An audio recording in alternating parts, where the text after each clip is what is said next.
Thanks forward. আমার প্রতি আপনার কনসার্ন দেখে। আমি শুধু তোমার জন্য ওদেরকে মারিনি, যে কোনো মেয়ের সাথে অমনি ব্যবহার করলে আমি মারতাম। বাই দ্য ওয়ে, তোমার শাখা সিঁদুর কোথায়? আমার কাছে যখনই বিয়ের কোনো মানে নেই, তাহলে এগুলো পরে কি হবে? সেটা ঠিক বলেছ। তবে কি জানো তো, এই শাখা সিঁদুর হলো বিবাহিত মেয়েদের রক্ষা কবচ। তার মানে আপনি বলতে চান এসব পড়ে থাকলে আমায় লোকে বাজে কথা বলবে না?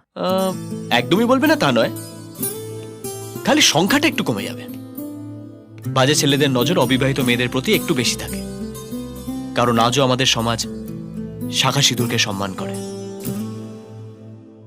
এনিওয়ে, আজ রাতে আমার কালিগরা একটা পার্টি রেখেছে, তুমি রেডি থেকো। আমি আপনার বউ না যে সব কথা মেনে চলবো। ও তাই তো বটে। তাহলে একটা কাজ করো, কালকে কোর্টে তুমি একাই চলে যাও। হ্যাঁ, কখন রেডি হতে হবে? উফ, ফুলটু গিরগিটি সেকেন্ডে সেকেন্ডে রং বদলায়। এই শোনো, ঠিক 6টা।